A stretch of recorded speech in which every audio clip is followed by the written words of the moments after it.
Ukrainian forces confirmed Sunday that they had withdrawn from a key eastern city in what amounts to a major setback in its fight against the Russian invasion. The General Staff of the Armed Forces of Ukraine announced in a Facebook post that they had withdrawn from Lysychansk following heavy fighting and Russian troops' multiple advantage in artillery, aviation, active base of fire systems, ammunition, and personnel, and that continuing the city's defense would lead to fatal consequences. Unfortunately, steel will and patriotism are not enough for success. Material and technical resources are needed, the post continued.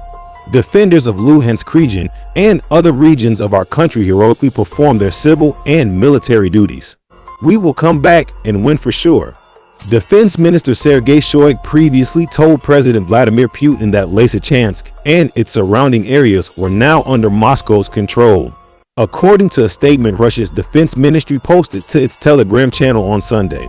In an earlier statement, the ministry said that its forces had encircled the city, which was Ukraine's last bastion in the Luhansk province. Russian troops were fighting inside the city, it said, adding that a contingent of Ukrainian forces had been trapped. Lysychansk's capture provides the Kremlin with a major victory in the east after suffering a series of military setbacks early in the invasion, and sets up its troops for moving farther into the Donetsk region, which together with Luhansk makes up the industrial region known as the Donbas. The area has become the key focus for Putin after his troops were forced to retreat from the northern region around Ukraine's capital, Kyiv. There was no immediate reaction from Ukrainian officials to Russia's claims about taking Lysychansk. NBC News has reached out to Ukraine's defense ministry for comment, but earlier Sunday, Luhansk's regional governor Serhiy Gaidai said in a Telegram post that the Russians were entrenched in the Lysychansk area. The city is on fire, he said, adding that the Russians were attacking the city in inexplicably brutal tactics. Moscow had thrown what appears to be all of its forces at Lysychansk, he said. But the Institute for the Study War, a military think tank based in the U.S., said Saturday that Ukrainian forces likely conducted a deliberate withdrawal from Lysychansk, resulting in the Russian seizure of the city. In a Sunday morning update, Ukraine's military said that the Russians were concentrating their main efforts on securing positions in the city and nearby areas, but it did not say that the city had been taken over. The capture of Lysychansk comes just over a week after Russian forces seized its twin city of Severodonetsk after weeks of intense street fighting. Elsewhere, at least 4 people were killed by a series of blasts in the Russian city of Belgorod, the regional governor said Sunday.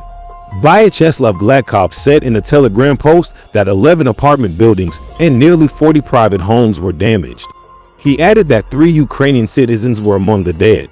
Russia's defense ministry later accused Ukraine of striking the city with ballistic missiles.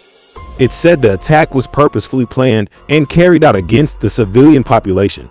There was no immediate reaction from Ukraine to Russia's claims, but NBC News could not independently verify the reports.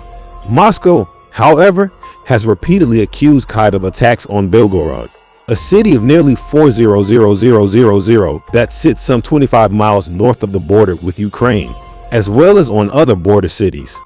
Ukraine has never officially claimed responsibility for the attacks. Meanwhile, Ivan Fedorov, the exiled mayor of the occupied Ukrainian city of Melitopol, said in a Telegram post Sunday that Ukrainian forces had fired on one of 4 military bases in the area. The head of the Russian All Council in this Zaporizhzhia region confirmed the strikes but said no one was killed. Despite being battered in the east, Ukrainian forces have made some advances elsewhere, including forcing Russia to withdraw from Snake Island, a key Black Sea outpost southeast of the port city of Odessa, which Moscow captured at the start of the war. Russia had used Snake Island to impose a blockade on Ukraine, one of the world's biggest grain exporters and a major producer of seed for vegetable oils. The disruptions have helped fuel a surge in global grain and food prices. Moscow denies that it has been blockading Ukraine's ports, blaming Kyiv for not demining the waters instead.